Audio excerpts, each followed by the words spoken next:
Hey everybody, and welcome back to another exciting episode of the VOD Squad. This is episode 89 on 7/11/2018. I am Clyde, and today I am joined by everybody.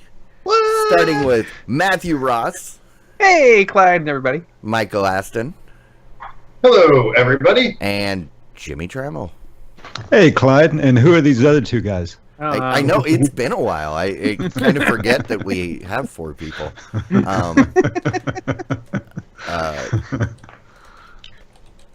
But yeah, hey, glad to have you guys back. Looks like Matt's got a different background.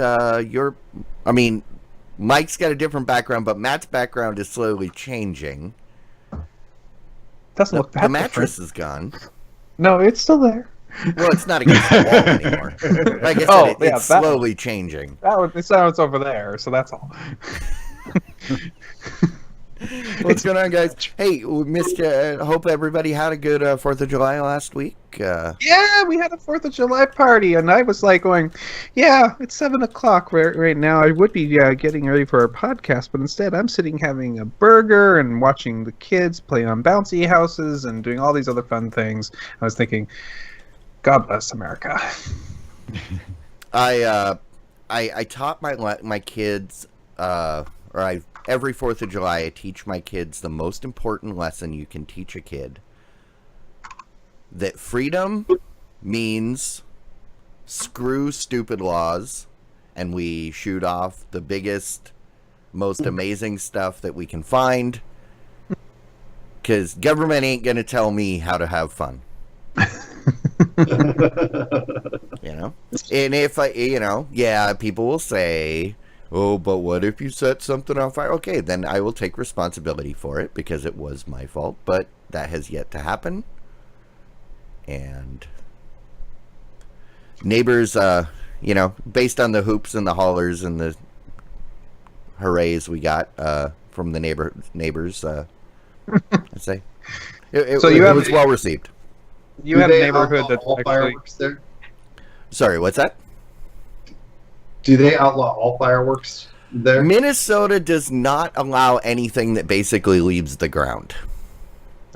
So like snakes. But that's the nice thing is we're right next to this state called Wisconsin that lets you have anything you want. And they even issue a permit to have it. And so everybody would just like beer on Sundays, Minnesota never has, or up until recently, they've never allowed sale of beer on Sunday, which just means all that revenue goes across the border to Wisconsin. Yeah. You go over there, you buy it, and you drive the 5 miles back. They have a strict rule in my municipality that there's no fireworks at all with a fine up to $2,000.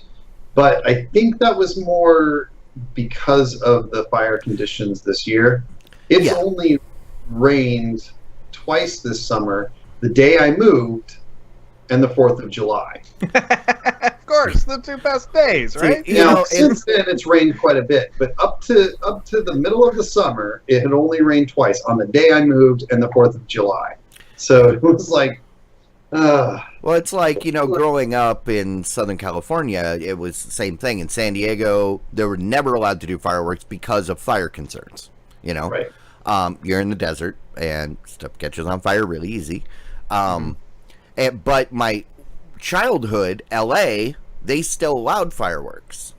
So we'd go up there for 4th of July, hang out with my family. Then in 89... we moved to LA, and I was so excited. It was like at the end of June we moved there. I was like, I can finally do fireworks. That was the year that LA said no more fireworks. It wasn't until I moved to North Dakota that they were just like, yeah, whatever you want. Yeah. But you can't even tell when you burn the forest down here. Nobody can tell the difference. Yeah. Yeah. It's kind of like Florida too. They'll let you shoot anything down here too. I mean, fireworks, napalm, pretty much anything that you want to. Florida, alligators. Florida is so humid that you're lucky that the firework actually ignites. The real difficulty is getting the thing lit. Well, yeah. Well, I mean that's true. We are a peninsula, right? We've got water on all sides of us, right? Yeah. And top and bottom too. So yeah. All right. Well, I think everybody's here. So welcome. Let's get into some stuff. We've got a bunch of stuff to talk about this week. Oh, yeah, we do. I'm a little rusty since we've been haven't done this for a while. But we could get started with a story about the Xiaomi Mi Box. And it's the Android TV box that Clyde and I have actually been playing around with. Was getting an Oreo update, and it was getting the most recent updates from the Google Oreo Android TV. I've been waiting for that Oreo update. Are we going to get that soon? And it looks like that they've decided to slow down and, in fact, stop the update, which is kind of a sad thing for me. I was hoping to try it. Unfortunately, mine's packed away, so I couldn't try it. Mine's not hooked up either. It's just So this means that it looks like if you already received the update, there looks like there seems to be some serious issues it causes of making some crashes and other things. So they are stopped the update in order for them to fix the issues with the new Oreo update. So if you're lucky enough to get it, you're also lucky enough to get the bugs. So being that this is the Oreo update, will Nabisco be providing support? Does it have that delicious cream filling? I was going to say no, but it will be yummy. Oh, I think that's the issue, that cream filling inhibits the cooling capabilities of the device. Can't be good for the electronics, No, but it sure does can't. taste good. I'm kind of sad about that. I've been waiting. I mean, that's the thing I've been waiting for before I plug it back in, is that update to be available. I should have done it when I had the chance, or maybe I should be glad that I didn't do it. I don't know. It's it looks like part of the problem is HDCP 2.2 compliance, so you wouldn't be able to communicate with your HDCP compatible devices. Oh, I don't use that anyway, so I don't even know if my TV is HDCP capable. Then it probably wouldn't impact you. If you had a 4K TV or something, though, you probably just wouldn't be able to use it. The NVIDIA Shield also has had a short-run early Oreo update that they had to hold back for a little while, and I actually they finally released it for real, and I have been using that on my NVIDIA Shield. It works pretty well. It's a different interface. It definitely looks and feels a little different, and it's a little bit of getting used to for the changes, but I actually think I like it. I think it'll be a nicer change in the long run, but it sounds like this is not an easy update for people. So all right. I mean, it's always sad when they pull back an update, but I am actually happy that 2 years into this device they're still actually updating it. So that was my main concern with this, was it was just going to be another dead device left to rot. So, hey, maybe that's some hope for the future. It's really, that's a really impressive thing, because I haven't been seeing this in the stores, and when it first came out, I saw it in stores pretty regularly. Haven't seen it in stores in quite a while and stuff, but the fact that they're still not just, doing patches and stuff, but doing full-on upgrades to new versions of the OS and stuff like that, that is really impressive, and it does speak to the way Xiaomi is handling their products, and that's promising. Considering when we were at CES and we visited the Xiaomi booth, they didn't even have, I don't think they had this on display. They definitely didn't have a replacement, so I figured they were just done with it, but rock on. Yeah. So I guess we'll just have to wait for the Oreo. But we're already on N, right? N came out back in October. You should be on Oreo. I mean P. Didn't P just come out? P is not out yet. Oh, okay. We also don't have a name for it yet. Yeah, that's right. Okay. So, all right. The beta is out. Yeah, that's what it was. Yeah, so whether it's peanut butter or peanut brittle or whatever it's going to be, it's Pokemon. We'll see. Android Pokemon. Pralines and pecans. Peppermint. Popeye. If it's Popeyes. Yeah, Popeyes chicken, I could do that. Okay. It has to be something tasty. Pokemon, I don't know if they're tasty. Have you ever had one? They're tasty. I hear the Squirtle Pokemon. is really good, slow roasted in butter. They're tasty to other Pokemon. This is the disturbing thing about the game is apparently you can convert your Pokemon into candy to feed other Pokemon. Oh, I never knew that. I'd never actually played any of the games. They never explored that in the cartoon. So, huh. All right. Well, what else is going on in the Android TV world? Android TV world, I do not see anything else going on. Well, there was an article about the NVIDIA Shield. Personal PC. NVIDIA Shield. Yeah, that's right.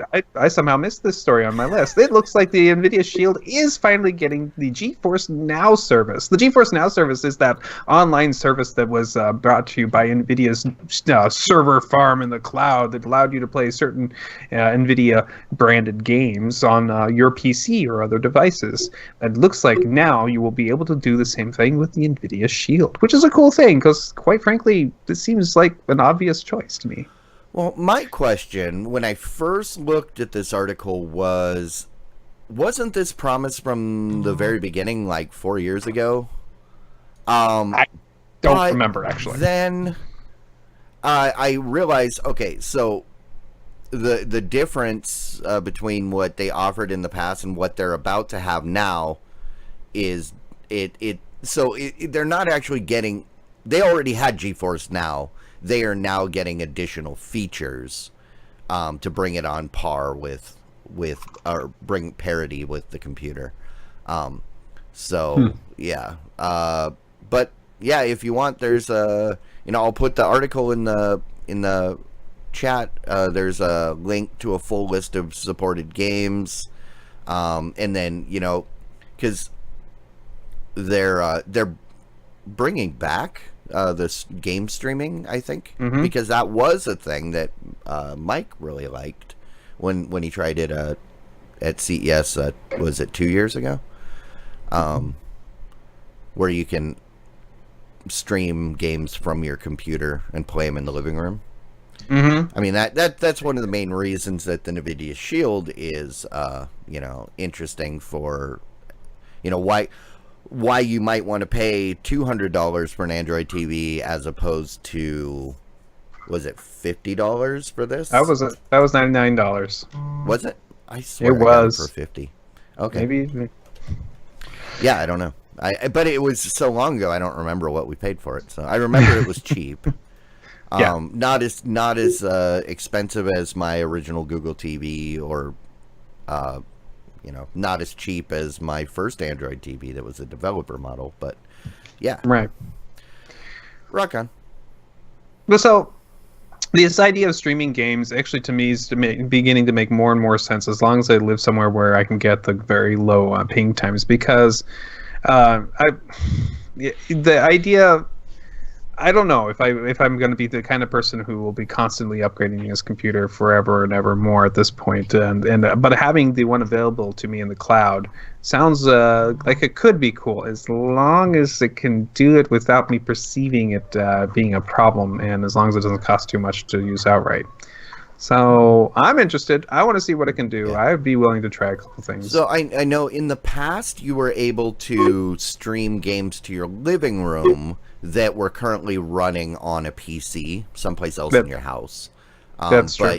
But this ability to play games right off the internet, rock on. Yes, great idea. I'm thinking. So AT&T, they purchased Time Warner. Mm-hmm. When they purchased Time Warner, they got HBO with it too. And HBO is this amazing movie and show service that has done their thing, and they've been doing it just the same for all this time, and it's worked really well for them. They are pretty much the de facto standard for the cable television services.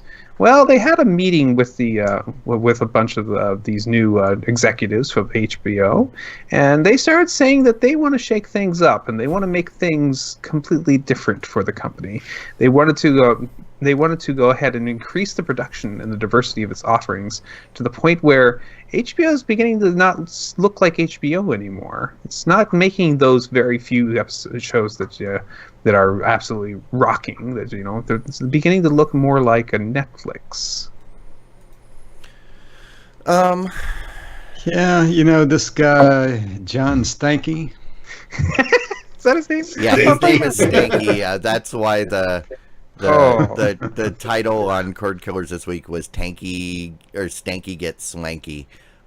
We can't use that. It's already been used. It's really. But and go ahead, Jimmy. I was just going to say, and the HBO CEOs is Richard Pleeper.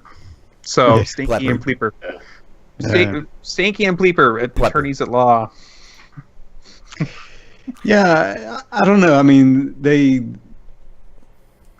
I don't know. Are they just trying to be more like Netflix now? I mean, used to, Netflix was trying to be like HBO and still are, I think. Now HBO wants to be like Netflix. I don't know. It just kind of, I don't know. It's like one chasing the other. In the past, I would look at this and go, okay, HBO is going to get screwed because AT&T has that, they have kind of the history of buying something and making it theirs, right? Mm-hmm. Mm-hmm. But over the last couple of years that they've owned DirecTV, and they've kind of just left it alone. I mean, yes, they changed the logo on DirecTV Now. It has an AT&T logo, and they include the AT&T logo with DirecTV stuff. But they haven't really done anything. They haven't changed it to AT&T DirecTV, and which makes me think that for the most part they'll probably be somewhat hands off. But I mean, all he really did was say, "Hey, you guys make a lot of money. We want you to make more money." Although the Stanky predicted his prediction that the coming year would be so arduous that it will feel like childbirth for HBO employees. Is probably gonna. Those are his exact words. Are probably gonna send a lot of employees running. Yeah, he's gonna. I mean, he implied this is gonna be rough. So I don't know. The only thing that is clear is for the last 6 months or so, AT&T has been giving their subscribers free HBO for life, and I kept wondering how are they doing this? What does this mean? And I didn't realize that HBO was part of that Time Warner deal. Mm-hmm. Which now makes, they were playing the long game and counting on the fact that they were going to get HBO, and now they can just write it off. Yeah. So apparently that's only for wireless yeah. customers, right? Yeah, because exactly. I am an AT&T subscriber, but just home internet only. Yeah. No, I am because I'm an AT&T wireless subscriber, which gets me the discount on DirecTV Now and free HBO. Yeah. Which is funny because that's the one service I never use. There's only like 2 shows that I watch. I literally hop into HBO Now once every couple weeks and go, nothing I want to see. I've been waiting for Ballers, the new season of Ballers to come out, and that's like August. So I don't know. There's a couple of things here that are really important to consider. The first thing is that basically what they're saying is, we're going to give you a lot more money, and you're going to produce a lot more shows that are going to be just as successful as all of the shows that you've done in the past. HBO has historically done a limited number of shows extremely well.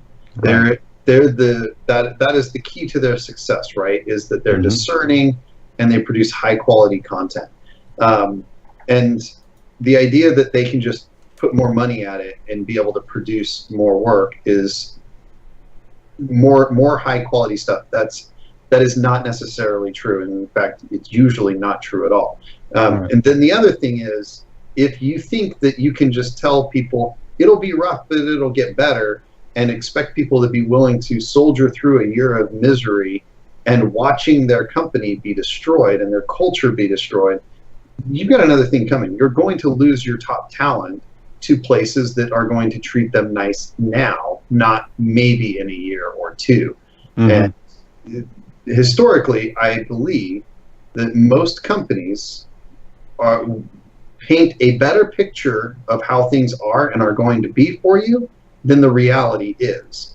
So if he's saying it's going to be miserable like childbirth, the reality is it's probably going to be miserable like being drawn and quartered while you're having, but I mean, you can also look at it in the fact that maybe he understands that trend and he's like, hey, you know what? I'm not going to sugarcoat it. We're just going to lay it out there and let you know this is going to be rough. Yeah. You know, everybody always says, oh, no, it's going to be fine, you know. The kind of manager that goes in and decides up front that I'm going to ruin these people's lives for a year so that I can make money isn't, in my opinion, the kind of manager that is probably doing the good thing. And it's not that he wants to make money, that he is earning. He's letting them know about the mandate from the company that, hey, the company wants to increase profits. This is what they're expecting of you. Right. He's the CEO. He sets the direction of the company. Well, so along with the board. You know, it's not like he just sits up on the chief executive for Warner Media. So I guess he's not the CEO. No. But yeah, and you're right. The board does give some of that input, but it just makes me concerned. I would say I'm not a big fan of HBO. I've never been a big subscriber or anything, but my expectation is they're not going to weather this well, and that I think they'll be fine. More than anything, this is a PR problem for them. They did this became a negative story everywhere. AT&T is going to come in and ruin HBO. That's what's happened. That's kind of the story that they kind of wrought with this kind of how it came out. So, good job, AT&T, killing it again. Yeah, I mean, I am an HBO subscriber, right? And I got to say, I mean, if I understand this right, and I think it kind of speaks to Michael's point there, so all of a sudden they just said, okay, well, we got to be more like Netflix, right? And, HBO, in my opinion, HBO doesn't have to be like Netflix. They can keep doing like what they've been doing. I think they've been doing fine.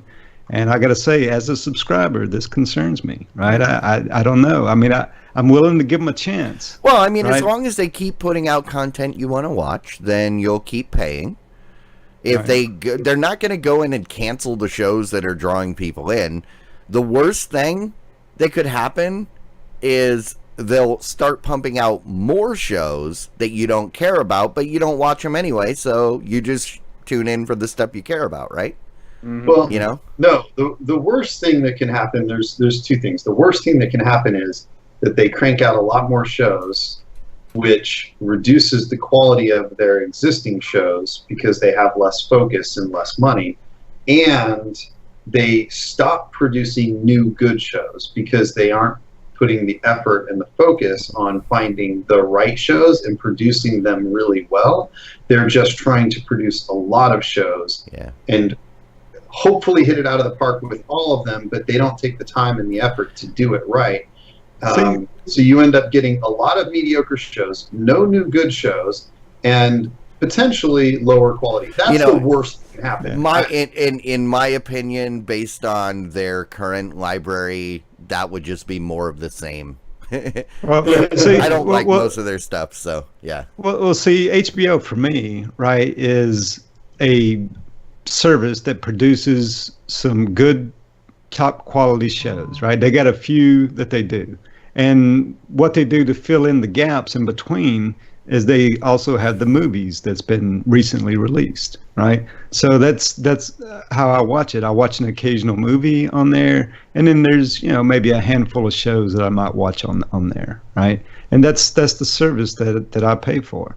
Now these guys are talking about just flipping that on its head, and then so if they produce a lot more original content or whatever you want to call it, right?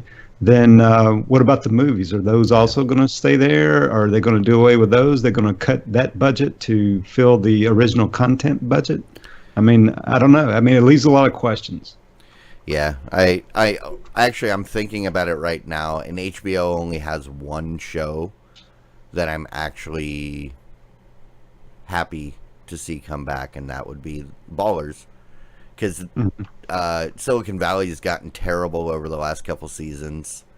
I couldn't get into season 2 of Westworld, so I'm done with that. And I never cared about Game of Thrones, so yeah, there's only one show on HBO. So yeah, I don't know. We'll see. We'll just have to wait and see. Because AT&T has said that they are committed to. They understand the importance and kind of the sanctity of the HBO name, but their priorities are different because they're a telecom company, and yeah, we'll have to see. Yeah, we will. So Cox's Table is doing trying out one of those streaming box options that that many of the other cable companies have been trying. Over the top. They've decided to allow you to pay a one-time fee, which basically gets you a set-top box that allows you to be watching their content over any device that can connect with it. It looks like it's going to be some type of Android TV box. You pay $50, and they give you the box, which you should be able to plug in anywhere and be able to stream any of your Cox, possibly all your Cox stuff over it. It's still a lot of details we don't have, but is that the right story? Looks like it could be. We've seen other companies do things like this. Like we've seen Xfinity do their stream it anywhere kind of boxes, and we've and many of these other ones like Turner, I think, is another one that's done something like this. So. Yeah, I mean, so when I first read that, did they actually say they're gonna have a box? Yep, it's gonna actually come with for $59. You will get a device that'll allow you to stream something, and it'll be based on Android TV. Because it says that this is available to Cox high-speed internet customers with a monthly modem rental. Right, for a one-time it requires you to price be a of customer. It requires you to be a customer. The price of this new device, looks like it, will likely be some sort of Android player. The new device will let you manage subscriptions to multiple services, including Netflix, Hulu, and Amazon. It's going to be an Android box, but also will allow you to watch. Yeah, so Cox it's going to be like the Sling TV, the Air TV. Yep. When I first read this, I thought it was just they were launching their own over-the-top service, like wouldn't that be great? PlayStation Vue or DirecTV Now. No. Yeah, this is a lot more like the Comcast one, where you can only use it when you're connected to a Comcast network, and blah blah blah. That Yep. Yeah. Okay. I am less enthused with this story now that I know, because Cox is not in my area. So hey, if you're currently a Cox subscriber and you want to spend some money to get a unknown streaming service that you might be able to use on other devices, you are in luck. Yeah, and it also this is there's still a lot of details they don't have. Like, is there going to be a monthly fee to use it on top of that? What exactly will you be able to stream? It's a lot of big unknowns. Spectrum just announced this too recently, in the last couple months.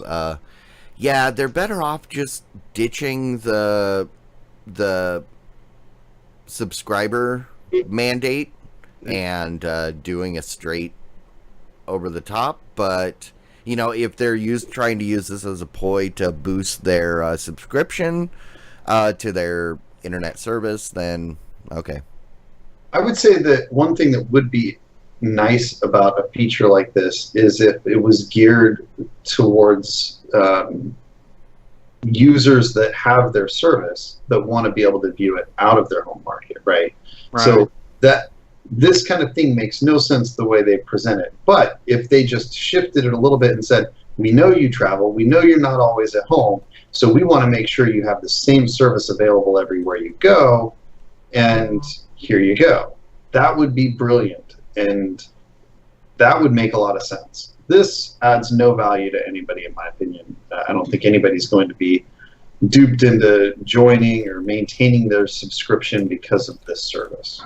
No, it wasn't clear to me. Now, I see that they want you to be a Cox Internet service customer. They need you to have a Cox modem, so they need you to have their internet service and for you to get this option. Actually, I don't know if it says you need to have the cable service. You just at least the internet, high-speed internet service. Yeah, that's what I was trying to get to. Is it just internet service only, or do you also have to subscribe to the cable television package? I don't know. It says the service is available to Cox high-speed internet customers with monthly modem rental for a one-time purchase price of $50. Oh, so you can't even bring your own modem? Oh, come on, guys. Jeez. Yeah. Yeah, it's I don't know. So okay. Well, Jackie Hearn on the chat says she wants to see those cables bleed. So guess what?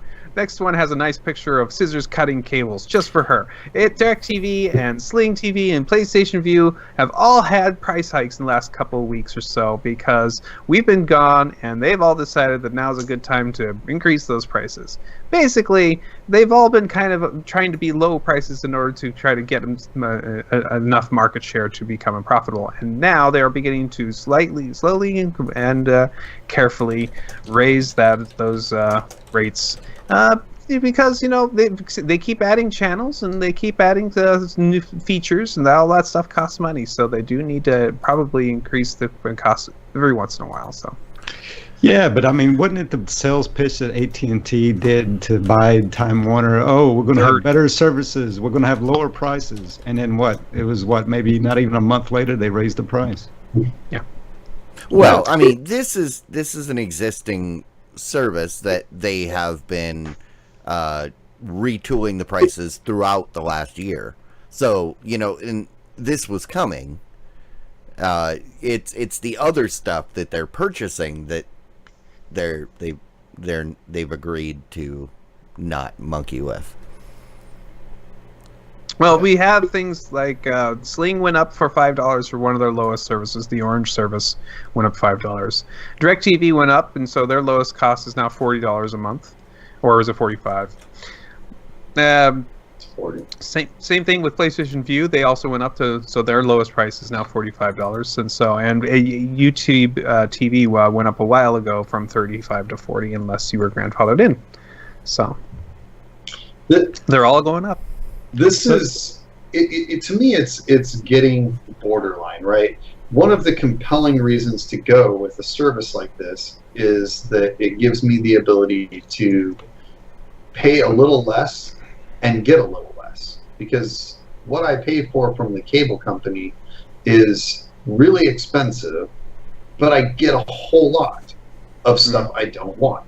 So the idea of being able to pay a little bit less and get closer to the things that matter to you, then that makes a lot of sense. I stopped using PlayStation View because they kept jacking up the price, and the value to me was, at $30 a month, I get enough content to justify that price. But once it got to $40, it no longer made sense, because then I could buy two full seasons of shows every month, and for the same price, and that's way more content that I care about than what I'm getting from TV, because I watch maybe an hour of TV a night, and so that equates to roughly $20-30 a month, or 30 hours a month, and that's 1.5 seasons. So it's cheaper for me to just buy the TV shows permanently and have them forever, than it is for me to just pay for these services. It no longer makes sense once it goes above $30-ish a month. So I find this is killing it to me. I might as well just be subscribing to cable. Well, so here's one thing I'm curious about, and I'll ask this question to everybody. So if they're going to raise it $5 more, because of costs or whatever, right? What they also said, and if you pay us $5 more, $10 more, we'll cut out commercials for you. Would you buy it then? I might would be into that's that, kind of right? difficult for stuff that's live streaming, though. These services are all built around live streaming, so then you've just basically got blank screen where the commercials are, because you can't edit how fast. Do people actually watch live? Oh yeah, that's what that's for. So it's like it's why I have DirecTV now. Is my dad has cable. It's what he wants. Yeah. Interesting. But speaking of over-the-top services, yep, Philo TV is streaming. They went ahead and raised $40 million this over the last an additional $40 million. An additional $40 million. Philo TV is still that TV channel that gives you a very small subsection of the TV cable packages. I think it's Viacom and a couple other guys, Discovery Networks, AMC. Their main backers are AMC, Discovery, Viacom. You basically get everything that you would normally get from Sling and PlayStation Vue, just minus the sports and the local channels. And the local channels. So if you don't care about sports or local, then But and also this has been the most affordable because it's been like $15 a month. 16, but yes. Absolutely. And so they've been able to raise more money from backers, which means that they are looking very healthy right now. And so it's interesting that they are able to keep doing this. And I'm wondering if how their subscriber numbers are right now. And they're continuing to succeed. If I remember right, Philo is actually, it's like Hulu. It's AMC, Discovery, and Viacom doing their own over-the-top service. But many of those, how they're able to. That's how they're able to do this. Right. But many of the many of the Viacom channels aren't available on many other services. Like Nickelodeon, it's hard to get on anything streaming except for on this one. So it does become their own little side channel where you can say, hey, if you want those channels, $16 a month, then you can have them. So yeah, but to your question of how they're doing this, it's because it is backed by these specific companies as opposed to the Philo having to negotiate rights with them. So it's more akin to Hulu than it is to one of the over the top services. But yeah, I mean, if you like AMC, Discovery, and Viacom, TLC, Food Network, and HGTV, MTV, Comedy Central, Nickelodeon, History and Channel, $15 a month. Did we end up trying it officially? Nope. Okay. I tell you, it looks pretty compelling to me. Yeah. I mean, it was, and I think the main reason was that it wasn't available on all of the services or all the platforms, which actually leads into our next story. Right. In fact, they launched a new version of their apps available now on the Fire TV and the Apple TV. And that's as of today. So that being said, now that we can all actually use it, we should. We should give it a shot. It's been what, about a year since we did a 30-day trial? Hey, I'm game. I'll try it. Yeah, I mean, we can probably wait until August. That way we can give it a full 30 days. And sure. But yeah, I mean, because I used it for a while, and it's a great service for what it is. You get, I got pretty much everything I wanted. I think the only thing I didn't get was the only channel that I'd actually watch, which is Velocity, because I don't watch live TV, so I'm not the right demographic. But the interface was simple. It was and the streaming quality was good. But yeah, as of today, it's now available on the Apple TV and that fancy Fire TV black box that Mike got. So, yeah, rock on. I guess stick around and we'll check back in with you guys. Let you know when we're actually doing this. We'll give it a shot. Mm-hmm. Yeah. YouTube TV has had an outage during a really, really boring game of the World Cup, apparently.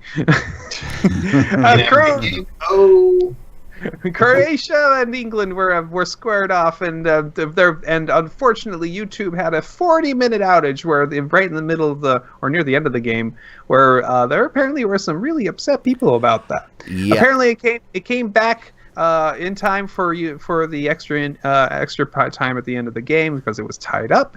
So YouTube TV viewers were able to watch the end of it, but that doesn't mean that there was a huge number of people yelling, screaming madly at YouTube TV, especially on Twitter. So and again, we're lucky because this is another thing that happened today.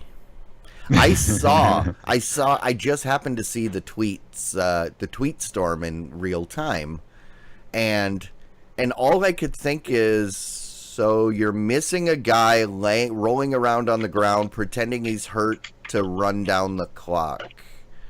What's the problem? Because that's 90% maybe he works for Google maybe he works for Google trying to delay until they can get the screen back up. Come on. Yeah. I mean that's 90. If you've watched any of these games, that's like 90% of the game is people pretending they're hurt, so because the clock never stops. Yeah. So they. And you watch the instant replays, and the dude that got kicked in the shin and he's rolling around on the ground, it shows that the guy's foot was like this far away from him, never even came close. Acting's worse than wrestling. Yeah, I don't get it. Yeah, apparently some people were relying on YouTube TV, and this stuff happens. So yeah, I mean, this was. To be fair, this was a very close to the end game, right? This was the semifinals, the last set of games before the finals, and so it was deciding who was going to face the other team in the final. If you're a soccer player, this is a big deal. I can understand why soccer fan. I can understand why soccer fans were upset about it. I like soccer as much as any American, but no, not really. But I do. I don't have anything. You can tell how much you love it because you call it soccer. Yes, football. Yeah, it's cool, but this kind of stuff happens. To your point, and I don't know if it was because an unusually high load or if they just had a particular issue at the wrong time, whatever. Mm-hmm.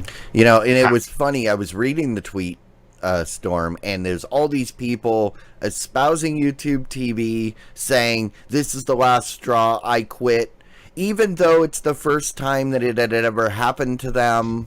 And I've been using YouTube TV for about 3 months now, and I'm never. Last night was the first time that the stream died on me, but that was because I had an internet outage. It wasn't YouTube TV, it was Comcast. Darn YouTube TV. Well, that's what I did at first. I went, what the hell? And then I noticed my computer wasn't working either. So, yeah. But again, you're streaming this stuff. This same thing happens with satellite, I'd say more frequently than it does with over the internet. So your mileage may vary. This goes back to my point, though, about the price increasing every month or every 3 months on these services. These services don't currently offer you a value beyond the price. In my opinion, you get more reliability out of a cable TV service, and you don't really get a lot of good features. Searchability isn't significantly improved. The menus aren't significantly improved. The channel time change and stuff like that. So there's really not a lot of incentive to do this other than price. And that is that is a big deal. Like, the only thing that I've seen, in my opinion, when I had PlayStation Vue that I thought was better was the DVR. The way the DVR worked was better than what happened with my I'd make an argument against that. I'd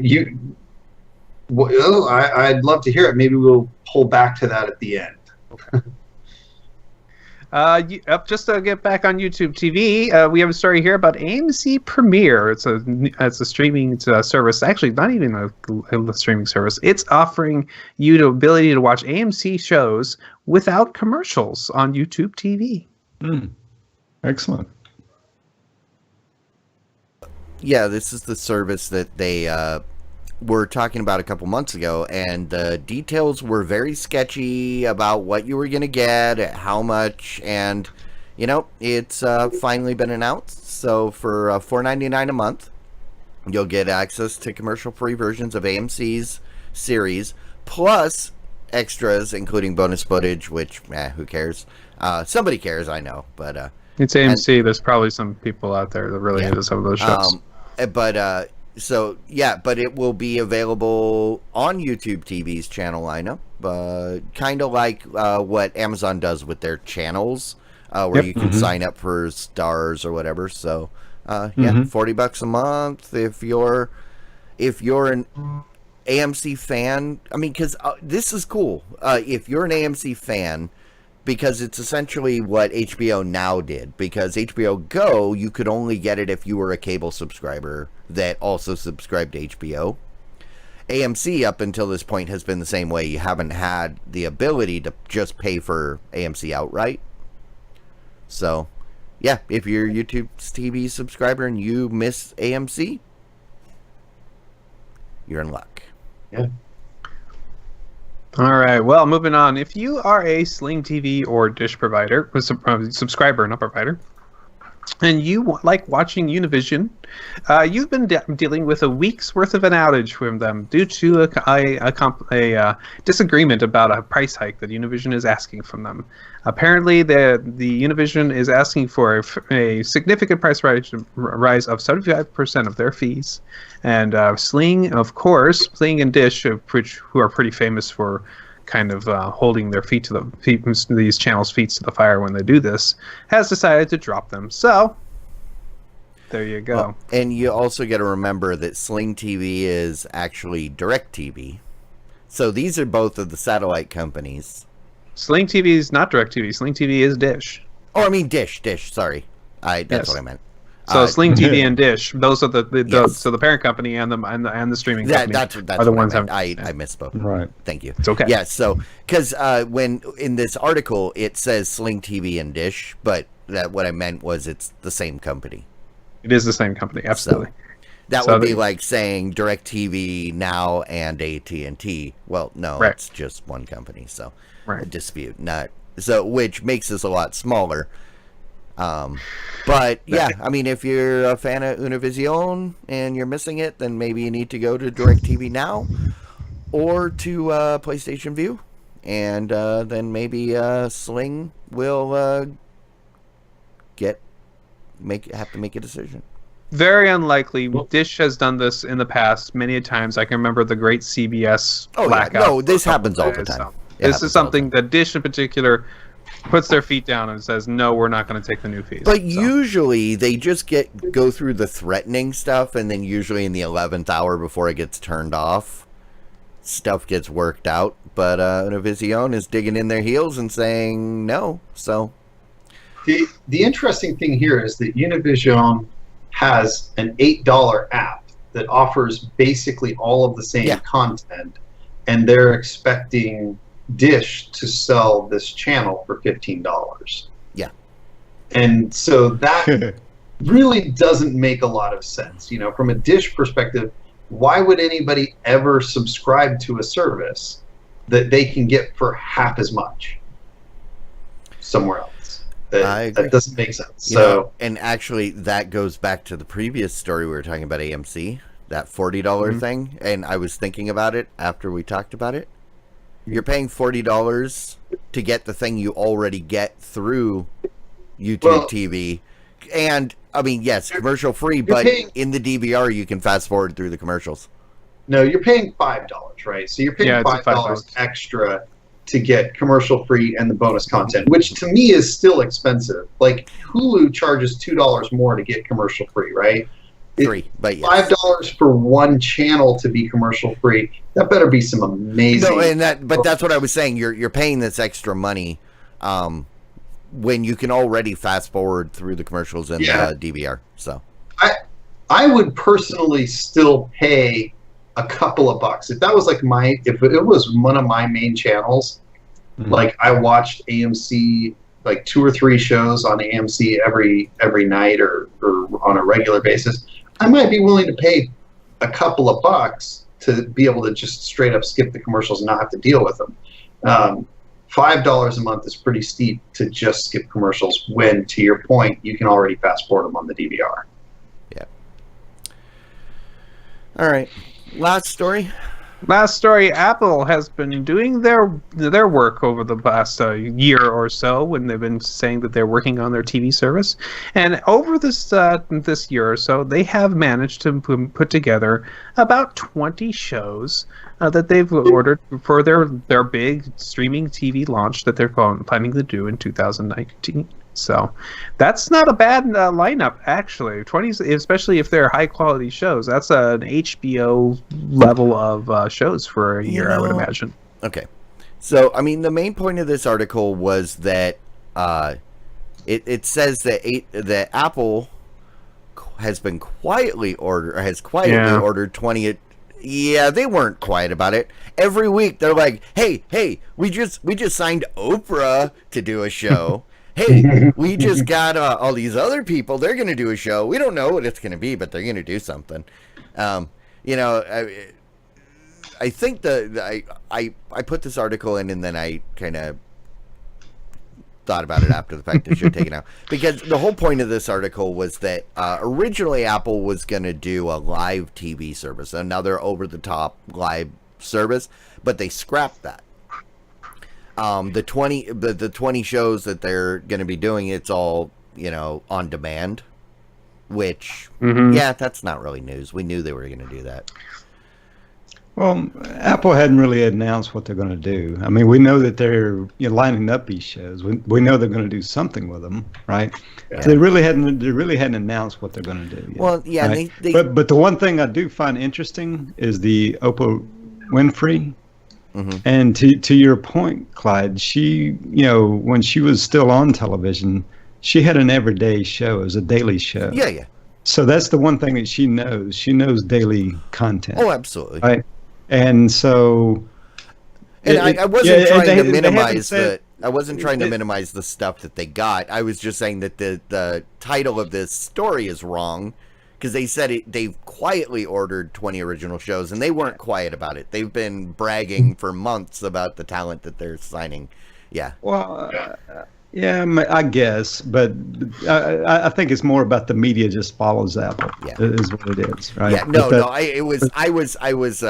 I was criticizing the person that wrote this story. Yeah. Luke Boma, you should be ashamed. I agree. The article's poorly written, right? But still, I mean, I'm curious what they're going to do. I don't know if it's going to be good or not. I mean, I'm sure some of it will be, right? But like I say, the one thing that kind of interests me is the Oprah deal, and they hadn't said what kind of show it's going to be. Mm-mm. And I wonder if that's going to be a daily show or not. Maybe it will. I don't know. And then maybe they'll call it The Daily Show. Or The Daily O. There you go. The Daily O. All right. Yeah, I don't know. I mean, so Apple's got stuff coming. Yep. And how they're going to get it to us? We don't know. Yeah, they still haven't said. It's going to cost? We don't know. They still haven't said. The rumors are that they're going to do not only television, but then they bought this company Texture, I believe, which is a magazine subscription company, and they're going to do some kind of daily news content as well, bundled in with it. This is all rumors. They've not announced anything, right? Whatever they're going to do, they're going to announce it, and it's going to make all the Apple fanboys go crazy. and everybody's going to go, oh my goodness, nobody's done it like this before, and yeah, it'll be just like everything else. So yeah, but you know, then with a little apple polish. It'll have the apple polish though. But then if you read this article, they just say, yep, they're just doing like everybody else. and you know, the big thing is they need to get this going soon, because the longer they wait, the more stuff they have to compete with. So yeah, I don't know. I'm looking forward to it, but we'll see. Most likely I won't be able to watch any of it anyway, because I don't have any Apple devices. So I'll give you an Apple TV. I got an extra one. I don't want it. That my front door clearly says no Apple devices beyond this point. So well, yeah, I guess it'd be a little tough for you to watch because you do have to have an iTunes account. Exactly. All right. Hey, this is the point where we like to check in with the big voice Jay. Let's see. Welcome to your BT Movie Draft Minute presented by DiamondClub.tv for the week of July 9th, 2018. I'm your host, Big Voice Jay. Email in. The Movie Draft Minute is everything plus bite-sized baskets of Chinese cuisine. Apparently, I'm all that and dim sum. Let's go to the scoreboard. Ant-Man and the Wasp and the First Purge got the weekend started, putting Team Walking Drunk in last place with $211.8 million. Team Retro Misery's in fifth place with $379.8 million. Team Game Night is in fourth place with $452.1 million. Team The Bod Squad is in third place with $512.1 million. Team Have a Drink maintains second place with $754.6 million. And continuing to ride the Incredibles 2 wave to first place, it's Team Movie Party with $935.1 million. That's your Movie Draft Minute. All totals are accurate as of July 11, 2018. I'm on the precipice of $1 billion. I didn't think I was going to catch them at 700, and here I am waiting for what's the replicas to hopefully do 50 million ish on change. And, right. 50 million on that, and to, whatever Incredibles has left in its tank. Hey, let me put it this way for you, okay? We have made $512 million with our choices, which is really good. And I think we have a chance for beating second place. We have a chance. You made $512 million on The Incredibles alone. Well, okay, so I was expecting... Welcome to your BT Movie Draft Minute presented by DiamondClub.tv for the week He liked it so well, he needed to hear it a second time. Yeah, I gotta kill that. I was expecting 500 million between Incredibles and Solo combined. Right. I was not expecting 700 million between them. So yeah, I'm happy. And guys, congratulations on getting up to third place. Yes, we've been working really hard to come up from last. And and I do think you guys have a good shot at second place, because Have a Drink only has one movie left, right? And that is Crazy Rich Asians. Could be a sneaker hit, but it most could likely be if it resonates with the entire Asian community around the country, and they all go out and see it. Maybe. Yeah. Otherwise, you guys have both Skwaper. I can't say that word. Skyscraper. You've got Titanium Leg and Mamma Mia again. Go again. So I expect to get $100 million from Mamma Mia over the next several weeks. I actually expect to get like 100. $10 million from that movie. No, the first one was such a big hit. The second one, a lot of people will be happy to go watch it again. All that the female crowd will be happy to go and see that again. But the big question really for us is Skyscraper. Can Skyscraper get us 200 million? It's got The Rock in it, so he basically guarantees 100 million. Yeah, basically. Well, what did Rampage do? 100 million. No, it didn't. It did 99. 99.0.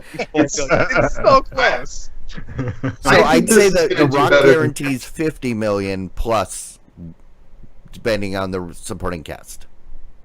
Yeah, I feel like this is probably a 125 to 150 million movie, and I agree that I think Mamma Mia is going to hit pretty darn close to 100 million. Yeah. So we probably, I think it's very possible we get another 250 million total.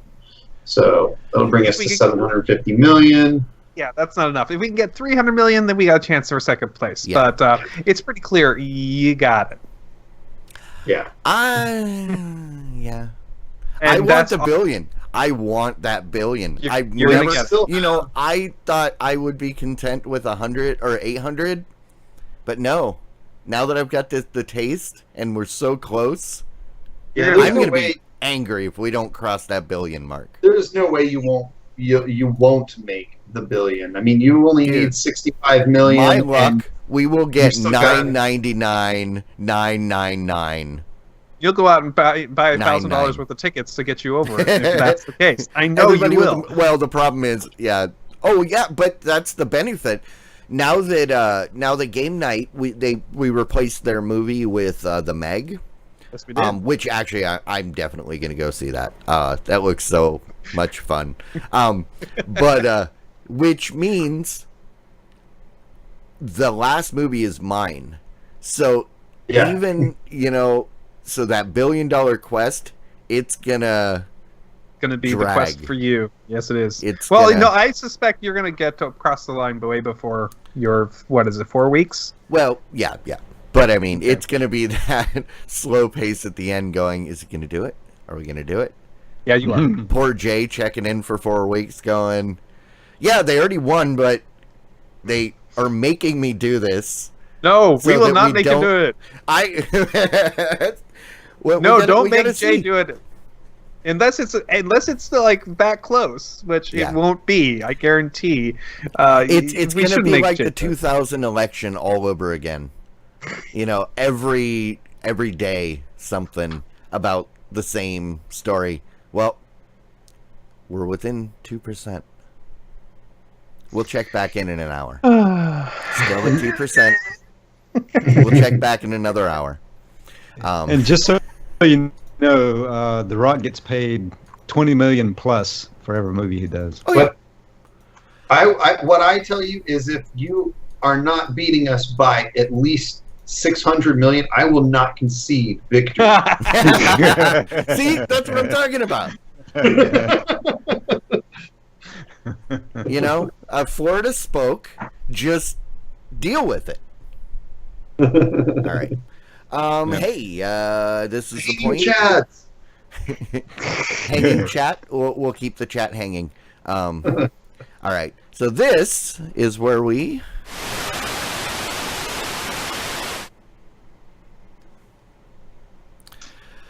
All right, guys. What is going on in your lives? Rants, raves, reviews. There's you might watch or listen to Night Attack. I listen to that. I've been starting to listen to Night Attack. I actually haven't listened to Night Attack forever. Well, you tuned in just in time for the puppy. I know. Well, they started talking about the fact that they've got this thing that they're calling the puppy, and they began this pup updates. And my experience with getting my house is basically mirrored the puppy. In almost every way. If you go back and listen to those shows about the puppy, about how they were trying to get it but didn't know if they could get funding, they had things that were hanging them up. They got the point where they could get all the things they got the conditional approval, the point where they finally signed for it on Monday. Basically, every single time I listen to it, it's like, that's exactly the same day the same thing happened to us. You just scared me. Did they give you the keys, but you still don't know if you can poop in the house? No, we can poop in the house. Oh, okay. You almost gave me a heart attack. No, we definitely can poop in the house. That's the good news. Okay. That's different. So between that and packing and schools work during the summer, which is always fun, punching down huge 100-pair wires and across the different things, and I was able to sit down with my wife and we watched the entire last season of Agents of S.H.I.E.L.D. Agents of S.H.I.E.L.D. This has been a pretty good show, and this last season I really enjoyed. If you guys was this the season in space? The season it starts in space. Yeah, and then that's where I fell off. I got like 2 episodes in, and it's like, I can't do this anymore. No, I liked it. I liked the season in space, and I then also, but we also were.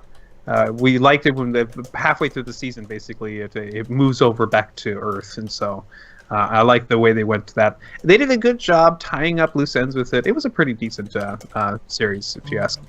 It sounds like that they actually didn't know until very late in the season whether or not it was going to be over or not. They are getting one more season. Now, here's the interesting thing.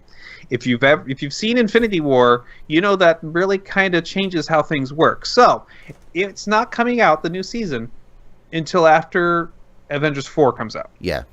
Well, that's summer 2019. That was the one thing I really actually liked about Agents of S.H.I.E.L.D. is they follow in the exact same timeline as the movies. So stuff that will happen between episodes, like the new Thor movie comes out, and then the next episode they're cleaning up the destruction from the Thor movie, and and that. So yeah, so that makes sense. I was actually curious how they would do another season in between the two Infinity War movies. So. Also, yeah. the season that we just watched, season 5, it was like a 22 or 20 episode season. It was a pretty full season. The next one will only be 12 episodes, and it will probably be the very final season for the show. So they're cleaning it up and be done with it. I watched the first 2 seasons, and I did enjoy it. That was before they started getting... it was before, I think her name ends up being Quake or something like that. Yeah, Sky. Before they got anybody that had any kind of powers or anything. It was really, the Inhuman, the whole Inhuman. That's what it is. Like storyline. I was gonna say metas, but then I was like, wait, that's the DC story arc. Yeah. Superpower. Yeah, no, I liked the first couple seasons and the whole Hydra thing, and then when Hydra imploded. Then it was like, it was kind of like watching season 2 and 3 of Lost and hoping that they're going to get it back on track at some point. Well, I don't want to ruin anything, so I won't say anything about the season in case you want to watch it. Did it end on a good... Did it have a side? So is this a rant or a rave? I just yes. How do I say anything about the show without spoiling it? I'm just saying. Did you like it or did you not? There's a thing I didn't like about it, but I liked it. Okay. So it gets a thumbs up, but there's maybe it's kind of like somewhere like this, right? There's a thing they did that was like, well, that was weird, but otherwise it was fine. Yeah, that last season. Here's exactly my thought when I watched the first episode of that season. I went, oh, great, now Agents of S.H.I.E.L.D. is Doctor Who. Because, yeah.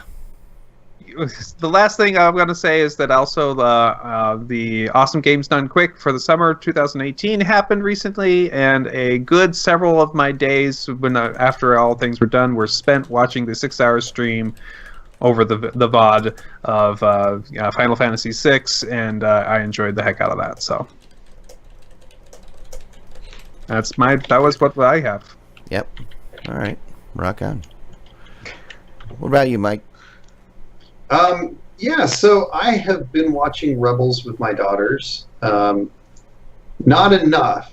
They would be much happier if I came home from work and watched Rebels 100% of the time until they went to bed, and then woke up and watched a show before I went to work. But that aside, I've actually been really enjoying it.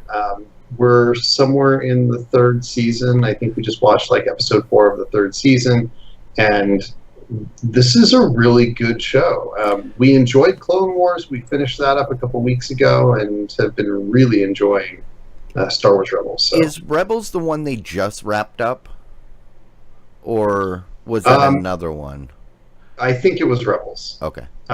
I'm not totally sure on the timeline if it's just wrapped up or they've got one more season or whatever, but they just wrapped up one and then they're getting ready to start a completely different one. But I couldn't think. I wasn't sure if it was there was Clone Wars, and then I didn't know if Rebels was directly after Clone Wars, or if there was something in between. Or okay, I don't think there's anything in between those two, but yeah, Rebels is a different time period, I believe, isn't it? Yeah, I don't know. I didn't watch any of them. It's okay. But, all right, I just hear people talking about them. So Yeah, it did wrap up March 5th, 2018, after 4 seasons. So that's kind of sad. My kids will be devastated to find out that they only have another season and a half. But they will be glad to know that there is a new show coming. That's right. Several of them, actually. Yeah. So. What is it? Star Wars, the animated series. I don't know. Okay. Yeah. Star Wars Resistance is coming out. New animated series for fall. So is it like primarily centered around the capacitors that make the ships work? Yes, ohms and such. Yeah, Ohm's law. Yeah. The monks are saying that a lot. Lithium crystals. It's good because it fits into the timeline. You know a lot of the characters that you encounter, but you also encounter it's totally centered around a group that's totally separate from the main rebellion and stuff. You just encounter other characters that are in the main storylines on occasion, and so it definitely really strongly ties into what you experience in the Star Wars movies and stuff, but still is a unique and interesting story in and of itself. So where like Clone Wars followed Anakin Skywalker between the movies, this is about characters that you haven't encountered at all in the movies. So it's really good. Rock on, Jimmy. Yeah, so I'll do my usual what I've been watching. And on Netflix, they have these documentaries, and if you've seen some of these, they had one, I think, year and a half or so ago called The Making of a Murderer, and more recently they came out with one called The Evil Genius, right? Evil Genius was about, if you remember, several years ago, about this pizza delivery guy that had the bomb strapped around his neck, and all. That's what The Evil Genius is about. So now they've come out with this other one. It's called The Staircase, and it's about a guy in North Carolina whose wife, they thought at first it was an accident, but then they thought there was foul play, and so they charged the husband with murder and all. And so this documentary just goes over that case, right? And it's very interesting, very interesting story. And if you like that kind of story, that kind of documentary, then definitely check this one out, right? But it's called The Staircase on Netflix. I've also been watching Jessica Jones on Netflix. I like the Marvel Universe. It's pretty good. Some people would like it. If you like the Marvel Universe, you'll enjoy it. I don't think it was the best storyline they could have done for the show, but I still liked it pretty well. Are you done with this season, or are you still working on it? No, I'm done with Jessica Jones. Okay, so I heard that you don't meet the actual villain until the last episode. Yeah, that's true. You go through the whole season thinking someone was a villain, and then you find out, oh no. Right. The one thing I will say, and this is not too spoilery, I don't think, you do get some of Jessica's past. You get to see a little bit of her past in this season. Yeah, they did that in the first season too. You get a little bit more of it this season. Yeah. Right. So, all right. So it's it's good. It's worth watching, I'd say, especially if you're into the Marvel Universe. Also, too, I'm not through this season, but I'm watching, I think it's season 7 of Suits. It may not be the current one, but it's the one that's on Amazon Prime. So I'm going through that one. enjoying that season as well. I think all the seasons of Suits was really, and it was really nice to see that particular season of the Suits do a crossover with a Showtime show that I also like. Wait, what crossover? Did I miss a crossover? Yeah, with the show Billions. Well, I don't remember a crossover. Yeah, right. I think it's like the first episode. They talk about X Capital. Hey, apparently I just hosted the stream for one viewer. Hooray! Good for us. Yay. Yeah, I don't remember that crossover. Okay. Yeah, the season. And you'll be happy to know that the new season of Suits starts Monday, I think. Oh, good. So then I'll get I'm getting pretty close to the end of this, and I think I got maybe 3 or 4 episodes left. Yep. So I'll try to hurry up and get that one done so I can get into the way the previous season ends. I don't know how. Yeah. No, it is my Poodle Puncher account. We're on VOD Squad. Somebody logged into is watching my Poodle Puncher account, which then somebody. All right. Well, hey, the only thing I can think of is this week I went and saw a terrible movie. I don't know how it made any money. It was called Jurassic World: Fallen Kingdom. Dude, how many of you watched that movie? Nope. I will when it comes on HBO. I went in expecting a stupid dinosaur action movie. It was painful. Oh. I literally I don't even know how far into the movie it was. I got up and left. I was like, I can't deal with this. The last movie I walked out of was Fate of the Furious. And just to give you the level of ridiculousness that it took me to get to walk out of Fate of the Furious, that was when the super hacker Charlize Theron hacks a bunch of cars and makes them autonomous, even though they're just normal everyday cars. Apparently, a virus can give cars AI and cause them to be self-driving. And that was the point where I was like, I can't deal with this. So, are you saying you can't do that, Clyde? No. What kind of IT person are you? Yeah. You want to hack the signals to cause accidents? Rock on. That is precedent. That has been done. All the Dodge Challenger at the Dodge dealership. No, you can't with a virus get it to drive out of the showroom and crash into a city bus. So I wonder if it's drive-by-wire or not, but I understand what you're saying. It is ridiculous. Yeah. No. Well, there are cars that are drive-by-wire. For example, you could say that you could do that with a Prius. The later Priuses, they are literally everything on there. Yeah, those are the ones that would self-drive themselves into a telephone pole, and you couldn't stop them. But that's different. It doesn't control steering. It all that was just throttle. So that was the last one that you walked out. That's what it took to drive. That's what it took me. And sorry. You need to understand my love of the Fast and Furious franchise. Yeah. That's how much absurdity it took to get me to walk out of that movie when I was super excited to see that movie. Mm-hmm. I didn't really care about Jurassic World. I already had low expectations. And thank God for MoviePass, because when I walked out, I was like, well, at least I didn't really have to pay for that. Yet it has still earned us $341 million. I don't get it. Everybody should be so angry. People were so angry about good movies that came out this year.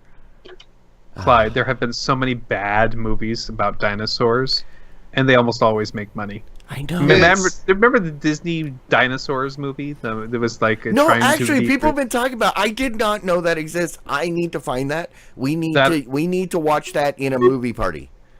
Oh, I watched the show. I never knew that the movie existed. Hey, Big Voice Jay is. So it did get 51 on the tomato meter and 56% audience score. So that's not very good. No. That's pretty bad. That's why when going into it, I didn't think you guys were going to make more than like maybe 150, 200. I figured, people were not happy about Solo, and that was a great movie. Yeah. How did this make more money?